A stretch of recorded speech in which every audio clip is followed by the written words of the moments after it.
നിർണായക ധാതുക്കളിൽ തന്ത്രപരമായ സഹകരണം സംബന്ധിച്ച ചർച്ചകൾക്കായി ജയശങ്കർ യുഎസിലേക്ക്.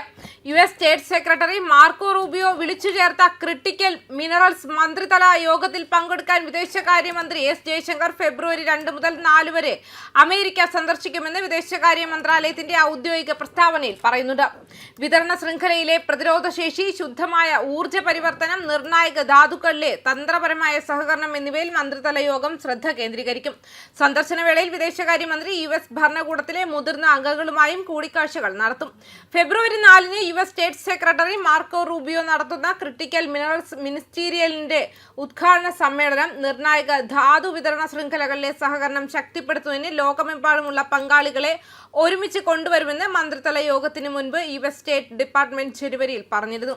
യുഎസിന്റെ സാമ്പത്തിക, ദേശീയ സുരക്ഷ, സാങ്കേതിക നേതൃത്വം, ഊർജ്ജ പരിവർത്തനം എന്നിവയ്ക്ക് അത്യന്താപേക്ഷിതമായ വിശ്വസനീയവും പ്രതിരോധശേഷിയുള്ളതുമായ നിർണായക ധാതു വിതരണ ശൃംഖലകൾ സുരക്ഷിതമാക്കുന്നതിന് അന്താരാഷ്ട്ര സഹകരണം വർദ്ധിപ്പിക്കുന്നതിൽ മന്ത്രിതല ശ്രദ്ധ കേന്ദ്രീകരിക്കുമെന്ന് അജണ്ട വികസിപ്പിച്ചുകൊണ്ട് സ്റ്റേറ്റ് ഡിപ്പാർട്ട്മെന്റ് എക്സിലെ ഒരു പോസ്റ്റിൽ വ്യക്തമാക്കി.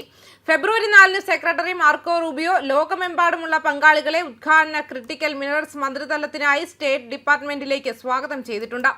നമ്മുടെ അന്താരാഷ്ട്ര പങ്കാളികളുമായി നിർണായക ധാതു വിതരണ ശൃംഖലകൾ ശക്തിപ്പെടുത്തുന്നത് അമേരിക്കയുടെ സാമ്പത്തിക, ദേശീയ സുരക്ഷ, സാങ്കേതിക നേതൃത്വം, പ്രതിരോധശേഷിയുള്ള ഊർജ്ജ ഭാവി എന്നിവയ്ക്ക് അത്യന്താപേക്ഷിതമാണെന്നും സ്റ്റേറ്റ് ഡിപ്പാർട്ട്മെന്റ് അതിന്റെ പോസ്റ്റിൽ പറഞ്ഞു. ഈ ശ്രമങ്ങൾക്ക് സമാന്തരമായി ആഗോള ധാതു ശൃംഖലകൾ സുരക്ഷിതമാക്കുന്നതിനെ കുറിച്ചുള്ള വിശാലമായ ചർച്ചകളും ഈ മാസം ആദ്യം നടന്നു.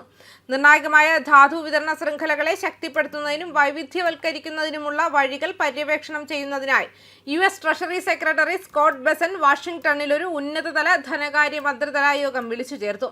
അപൂർവ ഭൂമി മൂലകങ്ങളിൽ പ്രത്യേക ശ്രദ്ധ കേന്ദ്രീകരിച്ചതായിരുന്നു ഇത്.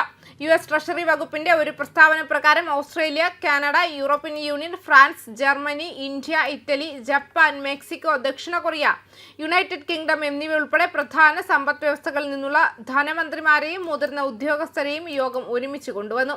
ധനകാര്യ മന്ത്രി യോഗത്തിൽ ഇന്ത്യയെ പ്രതിനിധീകരിച്ച് railway, information and broadcasting, electronics, information technology വകുപ്പുകളുടെ കേന്ദ്രമന്ത്രി അശ്വിനി വൈഷ്ണവ് ആയിരുന്നു.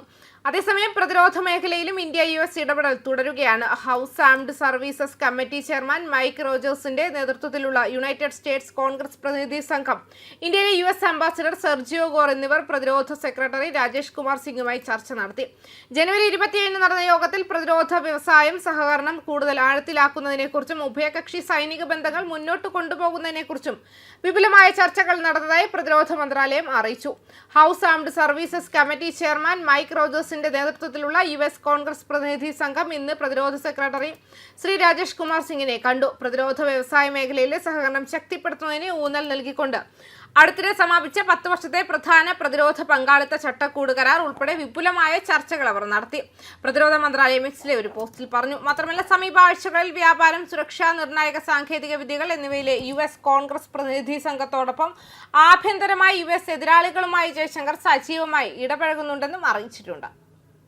ന്യൂസ് ഡെസ്ക് കർമ്മ ന്യൂസ്.